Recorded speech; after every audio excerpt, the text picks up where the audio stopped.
우리가 지난주 야고보 사도의 순교 이후에 헤롯 아그리빠에 의해서 감옥에 갇히게 된 베드로가 베드로를 위해서 교회가 함께 한 마음을 품고 기도를 했죠. 그 기도의 응답으로 주님께서 주님의 천사를 통해서 감옥에 갇혀 있었던, 사슬에 묶여 있었고 착고를 차고 있었던 그 베드로의 모든 것을 푸시고 하나님께서 환상 중에, 실제인지 꿈인지 모르는 그 환상 중에 감옥에서 풀려나게 돼요. 그리고 자신을 위해 기도하고 있던 마리아 집에 베드로가 찾아가게 되죠. 그리고 이 베드로가 문을 두드렸을 때 손님을 맞기 위해서 그 집에 나왔던, 문을 열기 위해 나왔던 여종이 있었죠. 로데라는 그 여종이 베드로 바깥에서 문을 두드리고 있던 그 베드로의 목소리를 듣고, 음성을 듣고 기뻐서 문을 열지도 않은 채 방 안으로 뛰어들어와서 지금 베드로 사도가 문 앞에 와 있습니다 라고 막 소리치면서 기뻐했을 때 사람들이 어떤 반응을 했어요? 첫 번째 반응은 네가 미쳤다, 네가 미쳤구나. 두 번째 반응은 아니에요, 정말 와 있단 말이에요. 그랬을 때 두 번째 반응은 뭐였어요? 에이, 베드로의 전사겠지. 기도하면서 믿지 못하고 있는 모습. 여러분, 기도하면서 믿지 못하는 우리가 되지 않길 축복합니다. 주님의 뜻대로, 우리가 주님의 뜻을 따라 우리가 기도하고 주님 앞에 구할 때 반드시 주님의 뜻을 따라 응답하고 기도할 때 반드시 응답하시는 은혜가 있다는 것을 우리가 지난 말씀 속에서 배웠어요. 그 은혜를 경험하게 되는 저와 여러분이 되길 주님의 이름으로 축복합니다. 오늘 사도행전 13장 말씀을 볼 텐데요. 사도행전은 다른 말로 사도행전 말고 또 무슨 행전이라고 얘기를 하죠? 성령행전이라는 말을 많이 하죠. 왜 성령행전이라고 사도행전을 다른 말로 할까요?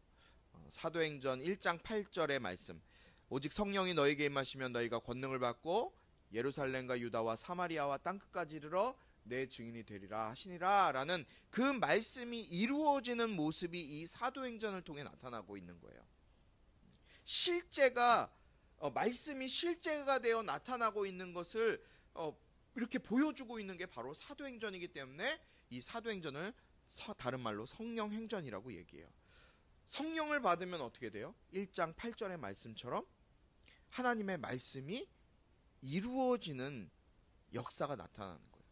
그 역사의 실제 역사가 이것이 뭐 허구가 아니다 라는 것을 우리에게 보여주시고 알게 하는 책이 바로 이 사도행전이요. 그리고 사도행전 1장부터 12장까지는 1장 8절에 나왔던 것처럼 예루살렘과 온 유대와 사마리아까지 복음이 증거되는 모습이 1장부터 12장까지 나와요. 그리고 오늘 우리가 읽게 되는 13장부터 뭐예요?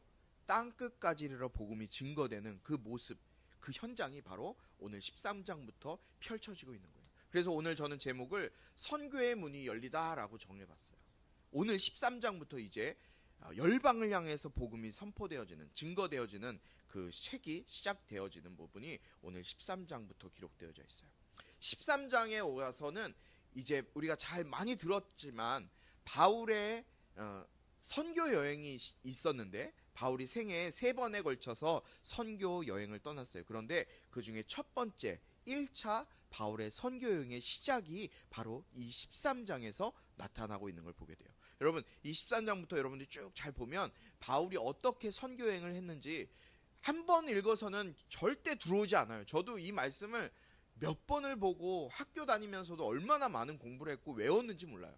이 바울의 이 실루기아부터 시작하는 안디옥부터 시작해서 실루기아 뭐 이렇게 뭐가 뭐 이 지명까지도 다 외우면서 공부를 엄청 했거든요. 그럼에도 불구하고 자꾸 까먹는 게 바울의 전도 여행이에요. 그런데 우리가 한 번에는 안 되지만 바울이 어떻게 어느 곳에서 어떤 일들이 일어났는지를 한번 우리가 말씀을 통해서 쭉 깨달아 볼 수 있는, 훑어볼 수 있는 그런 시간이 됐으면 좋겠어요. 우리가 지한이가 잠을 이제 깨기 위해서 핸드폰을 떨어뜨렸습니다. 네, 졸지 마시고 잘 들으시기 바랍니다. 이 바울의 전도여행 1차 전도여행은 실제적으로 AD 47년부터 48년까지, 이거 역사적인 사실이니까요. AD 47년부터 48년까지 진행되었어요. 1차 전도 여행의 시작은 어디에서 시작했느냐? 바로 안디옥 교회에서 시작하게 돼요. 여러분, 안디옥 교회가 어떤 교회였어요? 예루살렘 유대인들만에 있었던 공동체 교회가 아니라 이방인 교회였어요. 이방인. 그러니까 유대인들에게 있어서는 구원받지 못할 사람이라고 여겼던 이방인들이 모여서 만든 교회가 바로 안디옥 교회였어요. 예루살렘 지역도 아니고 안디옥. 안디옥이라는 것은 지금의 터키 지역이거든요. 저는 이곳에 가봤지요.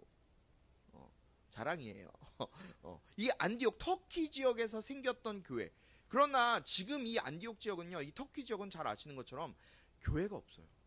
다 무슬림화 되어 갖고 교회가 없는 지역이 바로 이 안디옥 지역이었어요. 이 안디옥에서 시작했어요. 예루살렘 교회보다 나중에 시작된 교회였지만 안디옥 교회에서 특징이 하나 있었어요. 뭐예요? 말씀이 흥왕했다.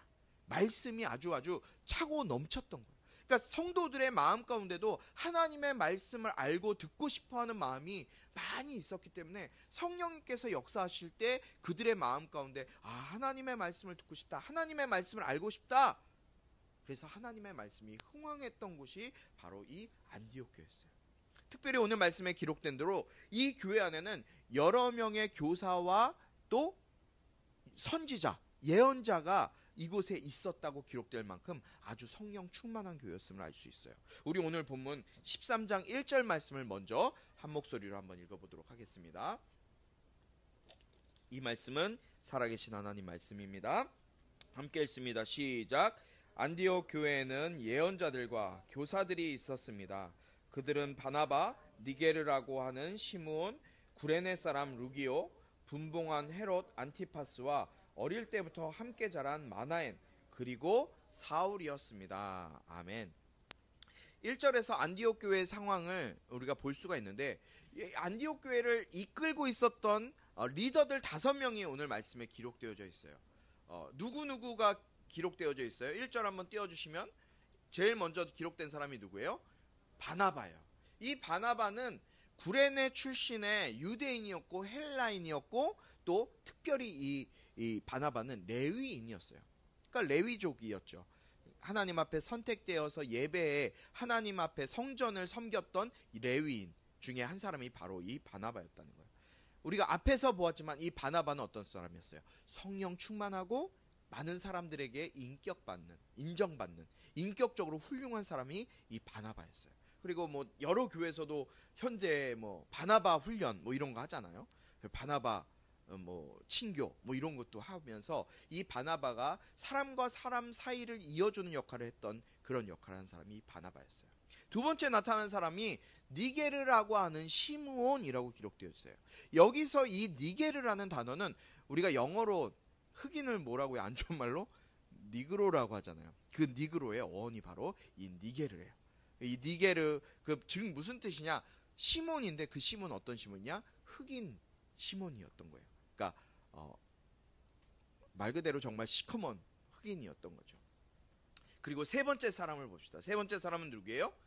구레네 사람 루기오라고 되어 있어요. 구레네 사람 루기오. 구레네 지역은 어디냐? 아프리카, 북아프리카 지역에 제가 그 지도를 안 갖고 왔는데 이집트 지역에 제일 유명한 지역이 바로 이 위쪽 지역에 있었던 어디죠? 갑자기 기름이 기억이 안 나는데 아무튼 북아프리카의 이집트에 있었던 그 북쪽 지역에 있었던 지역이 바로 구레네 지역이에요. 그래서 이 구레네 지역은 바나바가 바로 그 구레네 출신이죠. 그곳 같은 아프리카 지역에 사는 이방인 중에 한 사람이 바로 이 루기오라는 사람이었다는 거예요. 그리고 네 번째 사람은 누구예요? 헤롯 안티파스와 어릴 때 함께 자랐던 헤롯 안티파스의 이 젖동생 마나엔이라고 불리는 사람이에요. 헤롯 안티파스와 함께 지냈던 사람이니까 이 사람의 지위가 낮았을까요? 높았을까요? 다른 사람들보다는 굉장히 높은 사람이었고 실력 있는 아주 가문의 높은 상류층의 계급의 사람이었던 것을 우리는 알 수 있어요. 그리고 마지막엔 누구였어요? 사울이 기록되어져 있어요. 우리가 잘 아는 사울. 히브리어로 샤울. 뭐 바울은 로마어이기 때문에 당시에는 뭐 샤울과 바울 같은 말 계속 같이 사용됐다고 하더라고요. 우린 성경에 사울이 바울로 변했다라고 돼 있잖아요. 그런데 많은 요새 신약 그 성경을 연구하는 분들을 보면 그 당시에도 사울과 바울이라는 말을 같이 썼다는 거예요. 왜냐하면 사울이라는 말은 히브리어로 사울을 얘기했고 바울은 그 사울을 로마어로 번역했던 것이기 때문에 같이 사용하고 있었던 거예요. 그래서 별로 중요한 건 아니지만 어쨌든 사울 이렇게 5명의 교회를 인도하는 리더 그룹에 5명의 사람들이 있었는데 이 5명의 사람들은 어떤 사람이었냐? 성령이 충만하고 기도하며 교회를 이끌어갔던 사람이었어요. 그러니까 이들이 교회에 중요한 사람이에요? 안 중요한 사람이에요? 교회에 너무너무 중요한 사람이었던 거예요. 이들은 어떤 사람이라고 기록되어 있느냐? 교사와 예언자들이다 라고 기록되어 있어요. 그런데 이들이 하는 일들이 있었어요. 어떤 일을 했느냐? 안디옥 교회에서 이 5명이 우리 2절 3절 말씀을 함께 읽어봅시다. 시작. 그들이 주께 예배드리며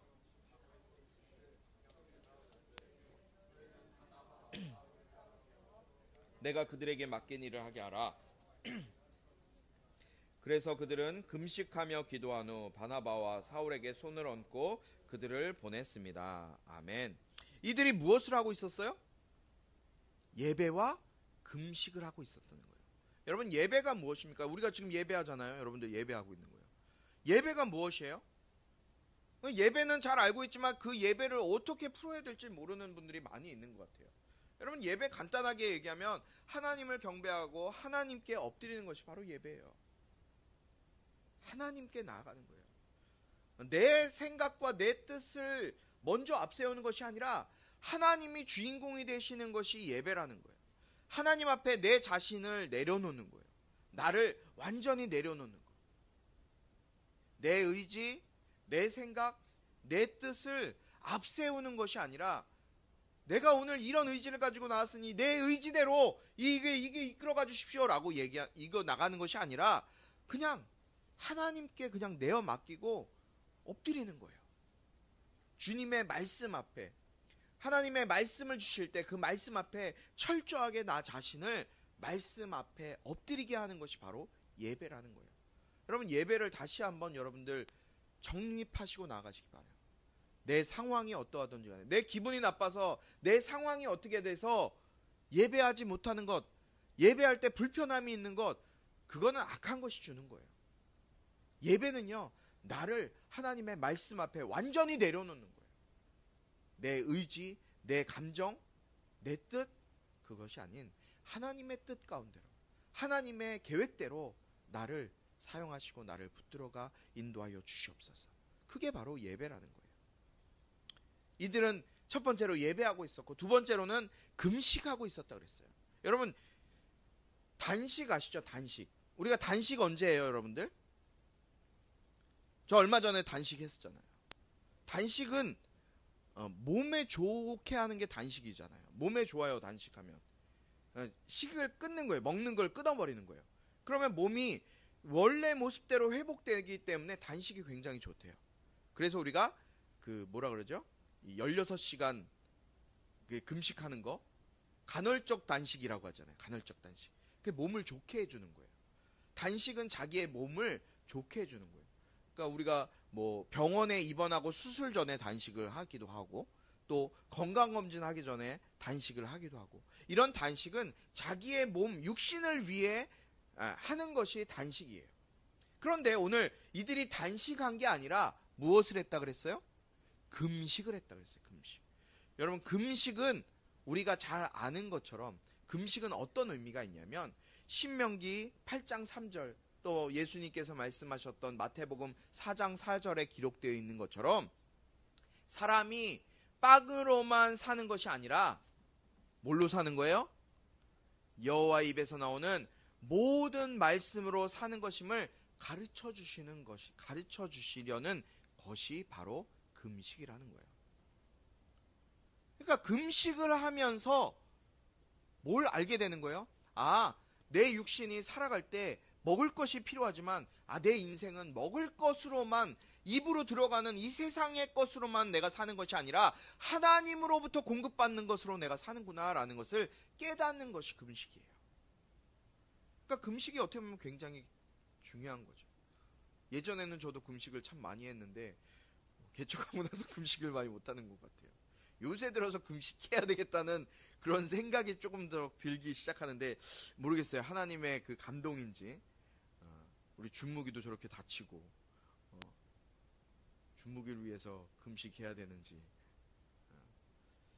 어쨌든 금식은 하나님의 말씀으로 우리의 인생이 사는 것임을 다시 한번 깨닫게 하시기 위해서 하는 것이 바로 금식이라는 거예요. 그러니까 안디옥 교회가 예배와 금식으로 성령의 인도함 받고 있을 때 지금 성령의 인도함을 받지 않고 자기의 힘으로 자기의 의지대로 한 게 아니라 성령의 인도함을 받고 있을 때 성령님께서 그들에게 이제 말씀하시는 거예요. 어떻게 말씀하시는 거예요? 사울을 바나바와 사울을 따로 세우라. 바나바와 사울을 따로 세우라라고 말씀하세요. 왜요? 내가 그들에게 맡긴 일을 하게 하기 위해서. 하나님께서 바나바와 바울에게 따로 맡긴 일을 하게 하기 위해서 따로 세우라는 거예요. 하나님이 맡긴 일을 하게 하시기 위해서. 이것을 우리가 뭐라고 그러는지 알아요? 사명이라고 해요. 하나님께서 사명을 주신 거예요.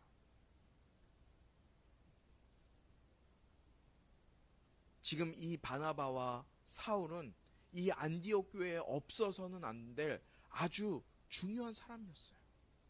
너무너무 귀한 사람이었어요.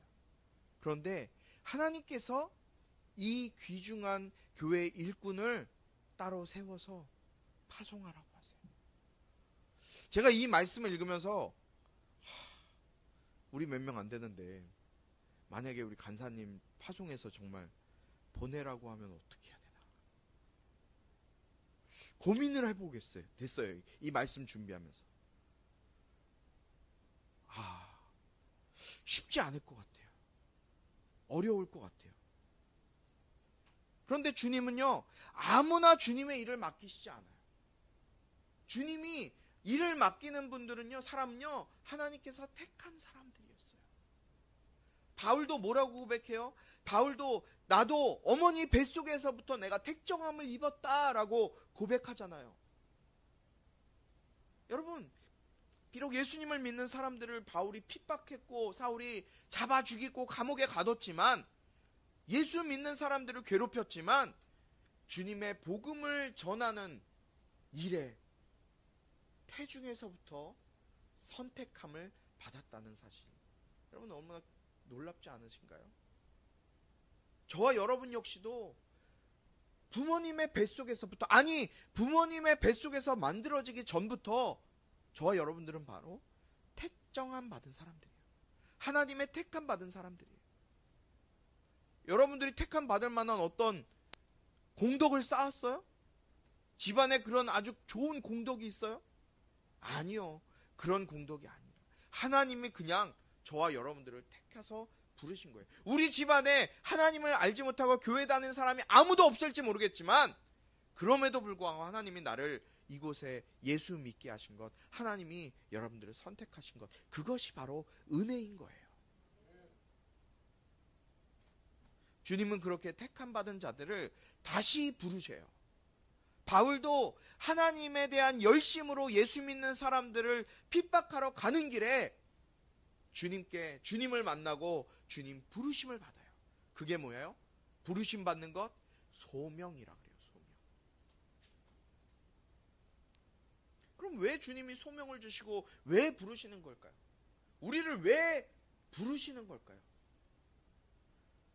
왜냐하면 우리를 소명을 주시고 부르시는 이유, 사명을 주시는 것은 바로 보내시기 위해서, 사명을 주시기 위해서예요. 그냥 택한 너 내가 택했어. 그리고 다시 택한 것으로 끝나는 것이 아니라 소명을 줬어. 그 소명을 준 것은 뭐예요? 사명을 주기 위해서, 보내기 위해서 택하심 또 부르심을 주시는 거라는 것을 기억하시기 바랍니다.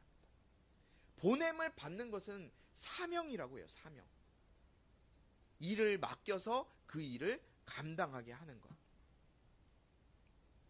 그러니 우리가 주님의 택하심을 받아 하나님을 믿고 예수 이름으로 사는 자로 부르심을 입었고, 그 부르심으로 끝나는 것이 아니라 뭐예요?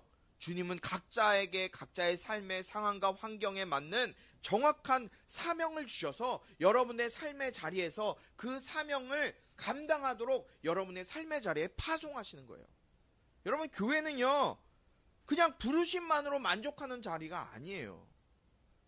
내가 택정함 받아서 교회 나와서 예배드리고 그냥 이 자리에 앉아있는 것, 예배하는지 뭐하는지 모르겠지만 어쨌든 앉아있는 이것이 교회가 아니라는 거예요. 주님이 처음에 우리를 부르신 그 부르심, 그 여러분은 각자에게 주신 그 사명을 받아서 이제 그 사명을 이루기 위해 나아가는 것, 그것이 교회예요. 그러니까 부르심을 받은 공동체가 주일날 이곳에 와서 하나님의 말씀을 들음으로 말미암아 여러분들이 힘을 얻고 영적으로 힘을 얻어서 예수 안에서 살아나서 그 살아난 힘을 가지고 집으로 각자 돌아가는 거예요. 주일날 저녁에 오후에 각자 집에 가서 여러분 삶의 자리에 가서 일주일 동안 여러분들이 살아내야 될 직장이나 학교나 여러분들이 속해 있는 그 공동체에 가서 주일날 받았던 주일날 하나님께로부터 여러분들이 받았던 그 말씀, 또 각자에게 주신 그 사명을 각자 삶의 자리에서 실천하는 것, 생명으로 나눠주는 것, 그것이 바로 주님이 우리를 교회로 부르신 목적임을 여러분들 기억하시기 바랍니다. 교회 와서 혼자만 은혜 받고 위로받고 마무리되지 않기를 바라요. 각자 주님이 나눠주신, 주님께 받은 그 은혜를 나누며 보내심을 받는 그런 인생이 되길 주님의 이름으로 축복합니다. 그런데 안디옥 교회의 이 일꾼 5명이 교회의 주역인 이 두 사람을 파송하라는 음성을 듣고 이들에게도 엄청난 그 갈등이 있었던 것 같아요. 너무너무 중요한 사람이었기 때문에. 그래서 이들이 어떻게 해요? 3절에 보니까 교회가 함께 금식하고 기도해요. 교회가 어떻게 했다고요? 함께 금식하며 기도했어요. 여러분, 우리 교회 역시도 함께, 우리 교회에 문제가 있거나 우리 교회에 부르심이 있을 때 함께 금식하며 기도할 수 있는 공동체가 되길 주님의 이름으로 축복합니다. 혼자만 하는 것이 아니라 같이 했으면 좋겠어요. 교회가 금식하고 기도할 때 어떻게 돼요? 하나님의 뜻을 분별할 수 있게 되는 거예요. 그냥 이게 이렇게 흘러가서 이렇게 되는구나, 이게 아니라 교회가 금식하고 기도할 때 하나님의 뜻, 그 하나님의 뜻을 분별할 수 있게 되는 거예요. 하나님의 뜻을 우리가 어떻게 분별할 수 있어요? 어떻게 해요? 기도하고 금식하면 분별할 수 있는 거예요. 어떻게 되는지 그 말씀으로 한번 찾아볼까요? 로마서 14장 17절 말씀이에요. 함께 읽습니다. 한 목소리로 읽겠습니다. 시작.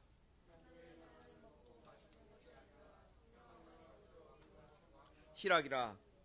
하나님의 나라는 먹고 마시는 것이 아니라 성령 안에서 의와 평강과 기쁨입니다 라고 말하고 있어요. 로마서 8장 6절.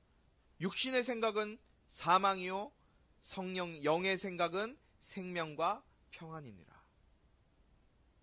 여러분, 어떻게 할 때예요? 육신의 생각은 그냥 내 마음대로 내가 이 땅에서 살고 싶은 대로 살 때예요. 그러나 성령의 생각은 어떻게 할 때 성령의 생각이 우리의 마음 가운데 들어와요?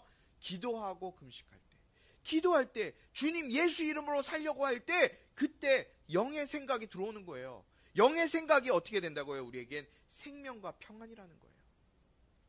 주님도 마가복음 9장 29절에 이렇게 말씀하십니다. 이르시되 기도 외에는 다른 것으로 이런 종류가 나갈 수 없느니라 하시니라. 기도 외에는 다른 종류 나갈 수가 있어요? 없어요? 없어요. 우리가 하나님의 뜻을 분별하기 위해서 필요한 것은 바로 기도와 금식이라는 것을 여러분들 기억하시기 바랍니다. 그렇게 안디옥 교회는 교회의 가장 중요한 두 사람, 이 두 사람을 택해서 안수해서 이제 떠나보내게 돼요. 그런데 주님은 이곳에서도 그들이 가야 할 곳을 말씀해 주셨어요? 안 해주셨어요? 아니요, 전혀 말씀해 주시지 않았어요. 야, 너네 두 사람 선택해서 떠나보내. 그냥 그렇게 말씀하시고 끝났어요. 아브라함 부르실 때 어땠어요? 아브라함 부르실 때 아비 본토 친척 아비 집을 떠나 내가 내게 지시할 땅으로 가라라고 아브라함에게 말씀하셨는데 아브라함에게 그 땅을 말씀해 주시지도 않았어요. 여러분, 어디로 갈지 모르지만 하나님이 말씀하세요. 선택해서 보내. 여러분 가운데서도, 여러분 지금 이 자리에 예배하는 여러분 가운데서도 이런 물리적인 땅이 아니라 여러분들이 떠나야 할 곳이 있을 때 주님이 하시는 말씀을 들으시길 바랍니다. 영적으로 깨달으시기 바라요. 여러분들이 떠나야 할 그 무엇인지는 저는 알지 못해요. 그러나 그 떠나야 할 것이 있을 때 떠나세요. 그것이 뭐 게임일지 중독되는 어떤 것일지 모르겠지만 그것을 떠나세요. 떠날 때 하나님이 일하세요. 아브라함에게도 하나님이 본토 친척 아비집을 떠나라고 하셨을 때 아브라함이 순종해서 떠날 때 하나님이 역사하셨어요. 오늘 이 바나바와 사울을 선택해서 떠나보내라고 하실 때 하나님이 일하세요. 여러분, 이렇게 갈 바를 알지 못하지만 순종하면서 주님이 일하시는 것을 맡기실 때 그때 주님은 일하시는 거예요. 발을 떼는 순간 하나님은 일하시는 거예요. 우리 4절 5절 말씀을 함께 읽습니다. 시작. 그 두 사람은 성령의 보내심을 받아 실루기아로 내려갔다가 거기서 배를 타고 키프로스로 가게 됐습니다. 그들이 살라미에 이르러서는 유대 사람의 여러 회당에서 하나님의 말씀을 선포했습니다. 요한이 동행하며 그들을 도왔습니다. 아멘. 이들은 성령의 인도하심을 받아서 보내심을 받아서 어디로 가요? 우리 지도를 한번 띄워주세요.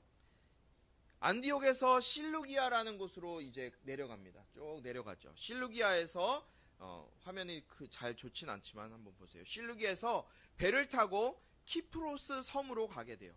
지중해 한가운데 있는 이 섬 때문에 섬은 굉장히 무역이 활발한 섬이었어요. 많은 사람들이 오고 가는 곳이었다고요. 무역의 중심지였어요. 어디로든 갈 수 있었어요. 지금의 터키 지역, 그리스 지역, 로마 지역 여러 곳으로 지중해에 있는 어느 곳으로도 갈 수 있는 곳이었기 때문에 수많은 사람들이 모이고 이곳을 스쳐 지나가는 곳이 바로 이 구브로 키프로스 섬이에요. 굉장히 아름다운 섬이라고요. 이 키프로스 섬에 많은 사람들이 오고 가기 때문에 복음을 쉽게 전할 수가 있었어요. 또 이곳은 바나바의 고향이기도 했어요. 그래서 이곳에서 살람이라는 곳에 먼저 도착을 합니다. 이 살람이라는 곳에 도착해서 유대인의 회당에 들어가서 복음을 전하게 돼요. 먼저 유대인들이 있는 곳에 이방인들이 많이 그때에는 복음이 전파되어졌기 때문에 복음을 쉽게 회당에 들어가면 하나님과 이 선지자들에 대해서 알고 있었기 때문에 복음을 전하게 돼요. 그리고 그때 동역한 사람이 바로 누가 있었다 그랬어요? 요한이 동행을 하게 돼요. 마가 요한. 우리가 잘 아는 마가 요한. 어떤 사람이에요? 마가의 다락방의 주인이 바로 이 마가 요한이에요.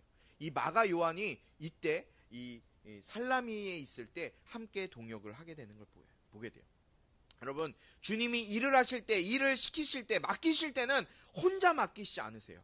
사람을 보내셔서 함께 동역할 동역자를 보내주시는 것을 기억하시기 바라요. 내가 혼자 힘들어 죽을 것 같을 때 기도하세요. 하나님, 나와 함께 주님께서 맡겨주신 일을 감당할 수 있는 사람을 보내주세요. 여러분, 옆에 있는 사람이 그 사람이 될 줄 누가 알아요? 여러분 옆에 있는 사람이 정말 그런 사람일 줄 몰라요. 계속해서 우리 6절부터 마지막 12절까지 말씀을 한번 읽어보도록 하겠습니다. 한 절씩 읽겠습니다. 먼저 제가 6절 말씀을 읽겠습니다. 그들이 그 섬을 가로질러 바보에 도착했습니다. 거기서 그들은 바 예수라는 사람을 만났는데 그는 유대 사람 마술사요 거짓 예언자로서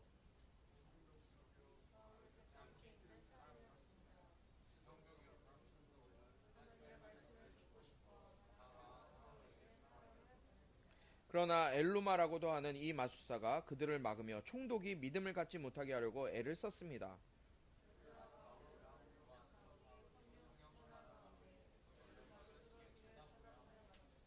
이 마귀의 자식아, 너는 모든 의의 원수로다. 너는 갖은 속임수와 거짓으로 가득 차 있구나. 주의 바른 길을 어지럽게 하는 일을 그치지 못하겠느냐?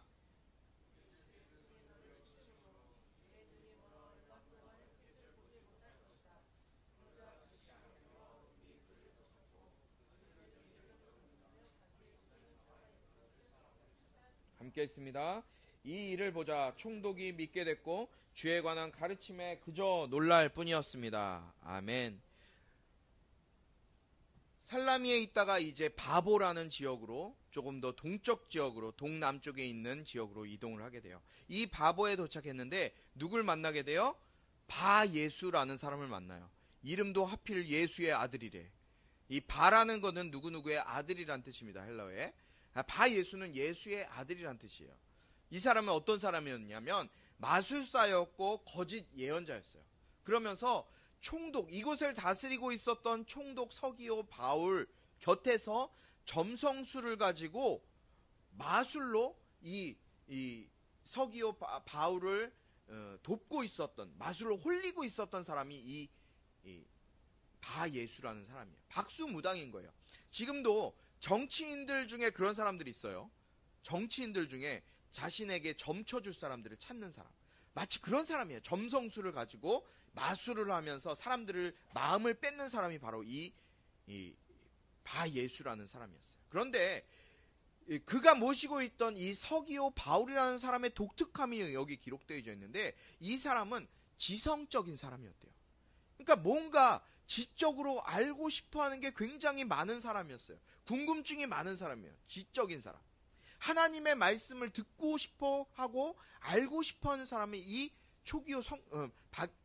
총독이었단 말이에요. 서기오 바울이었단 말이죠. 그러니까 이 엘루마라고도 하는 이 바예수가 총독이 자기의 힘줄이 되어주고 있고 자기의 돈줄이 되어주고 있던 이 총독이 지금 다른 쪽에 손을 뻗으려고 하니까 이 하나님의 말씀을 듣는 것을 이 사람이 좋아할까요? 안 좋아할까요? 좋아하지 않는 거예요. 그래서 방해를 하기 시작합니다. 믿음을 갖지 못하게 하기 위해서 방해를 해요. 여러분도 여러분 삶 가운데 교회 나오지 못하게 하고 말씀 듣지 못하게 하는 방해 세력군들이 있을지도 몰라요. 교회 못 가게 하는 것들. 다 하나님의 말씀 못 듣게 하는 악한 것들이에요. 이거 마찬가지예요. 이 마술사였기 때문에 귀신에게 붙잡혀 있던 사람들인 거죠. 그것을 보자 사울이 뭐라 그래요? 바울이 10절 11절에 보면 이 악한 것이 가득 차 있었던 이 마술사 바예수를 향해서, 엘루마를 향해서 아주 노골적으로 말해요. 뭐라 그래요? 이 마귀의 자식아, 마귀의 자식아. 깜짝 놀라서 깨는 사람 없네요. 조는 사람은 깜짝 놀라서 깰 텐데 다행히 조는 사람이 없습니다. 이 마귀의 자식아, 너는 모든 의의 원수로다. 모든 의로운 것의 원수로다. 너는 갖은 속임수와 거짓으로 가득 차 있구나. 주의 바른 길을 어지럽게 하는 일을 그치지 못하겠느냐? 라면서 아주 심하게 나무라요. 그러면서 네가 눈이 멀어서 이제 앞을 보지 못할 것이다 라고 이야기해요. 그런데 놀랍게 어떤 일이 일어나요? 실제로 이 바예수의 눈이 멀어지게 되는 거예요. 악한 일을 꾸짖으니까, 그 악한 것에 꾸짖으니까 그 악한 것이 실제로 그 말씀을 통해서 말씀이 그 삶 가운데 이루어지는 것을 보게 되는 거예요. 10절 11절에 이제 주의 손이 너를 치심으로 내 눈이 멀어 얼마 동안 햇빛을 보지 못할 것이다. 그러자 즉시 안개와 어둠이 그를 덮쳤고 그는 이리저리 더듬으며 자기 손을 이끌어줄 사람을 찾았습니다. 여러분, 우리는 지금 이 사울이 누구를 꾸짖은 거예요? 바예수를 꾸짖은 것처럼 보이잖아요. 그렇죠? 그런데 바울은 이 바예수를 꾸짖었지만 그 바예수 안에 있었던 악한 것을 꾸짖고 있는 거예요. 그 속에 악한 영을 분별한 거예요. 그 영을 대적한 거예요. 우리 역시도 우리 사람 미워할 때가 많잖아요. 사람을 미워할 때가 저도 그렇지만 이거 분별하기가 쉽지 않아요. 나에게 잘 못하고 나에게 뭔가를 주는, 또 아니면은 딱 볼 때 아 저거 좀 이상하다. 그런데 그렇게 만드는 건 뭐예요? 그 안에 악한 것들, 악한 것을 분별할 꾸짖을 수 있어야 돼요. 이 일로 인해서 실제로 이 바예수라는 사람이 눈이 멀게 되고 보지 못하게 되니까 이 일을 통해서 바예수, 이 서기어 총독이 어떻게 됐다 그랬어요? 예수님을 믿게 돼요. 할렐루야. 예수님을 믿게 될 뿐만 아니라 12절에 보니까 주의 가르침에 그저 놀랄 뿐이다 라고 기록하고 있어요. 하나님의 말씀을 보게 되니까 그 말씀에 놀라게 되는 거예요. 여러분, 예수님을 믿게 되고 구원을 얻고 거듭나게 되면, 실제로 그 삶 가운데 거듭나게 되면, 성령으로 다시 한번 태어나게 되면요, 하나님의 말씀을 대할 때 그냥 그 말씀이 그냥 우리가 읽는 책처럼 읽어지지가 않아요. 그냥 이렇게 한 장 한 장 읽는 책이 아니에요. 여러분, 성경 읽으면서 눈물 흘려 보셨어요? 눈물이 나요. 통곡돼요. 성령이 그 마음을 만지시면요, 이 서기오 총독처럼 말씀을 읽으면 주의 가르침에 그저 놀랄 뿐이다. 하나님의 말씀이 놀라워서 어찌 이런 일들을 나에게 부어주셨는지, 하나님의 말씀에 그저 놀라게 되는 거예요. 여러분, 말씀이 깨달아지는 축복이 저와 여러분에게 있게 되길 축복합니다. 하나님의 말씀이 그저 책에 써있는 일반 소설책이 아니라 우리에게 주시는 하나님 그분을 내가 너희에게 보낼 텐데 그분이 바로 예수다라는 거예요. 예수로 살아야 된다는 것을 보여주고 있는 거예요. 그것이 바로 이 성경 구약과 신약 전체 말씀입니다. 그 예수를 붙들고 살아라, 깨달아라. 그래서 우리가 매일 성경 말씀 한 장씩 읽는 거예요. 월요일부터 금요일까지. 저라고 쉽겠습니까? 저도 쉽지 않아요. 그러나 매일 빠지지 않고 월요일부터 금요일까지 매일 한 장씩의 말씀을 읽고 묵상하는 거예요. 그 속에서 주님이 나에게 오늘을 살아갈 때 필요한 말씀을 허락하시는 거예요. 왜냐하면 그 말씀에 순종하고 복종할 때 주님께서 그 인생 가운데 역사하시고 일하시기 때문에 그렇다는 거예요. 사랑하는 우리 꿈꾸는 교회 성도 여러분, 아무리 바빠도 하나님의 말씀을 소중히 여기고 그 말씀 앞에 두려워 떨 수 있는 저와 여러분 되길 바랍니다. 오늘 찬양을 같이 한번 찬양할 텐데요, 말씀 앞에서라는 찬양이에요. 이 찬양의 가사처럼 말씀 앞에서 우리가 하나님을 경외함으로 주님 앞에 서나갈 수 있는, 말씀 앞에 우리의 삶을 드리는 우리의 삶이 되길, 주의 은혜와 하나님 아버지의 극진하신 사랑과 성령의 감화, 감동, 치유, 회복 세워주시며 은혜가 이 시간 말씀을 의지하고 말씀을 바라보며 말씀을 듣고 읽을 때마다 주님의 말씀을 깨닫고 그 말씀대로 살아가기로 다짐하며 작정하는 모든 성도들 가운데 지금부터 영원토록 함께하기를 축원하옵나이다. 아멘.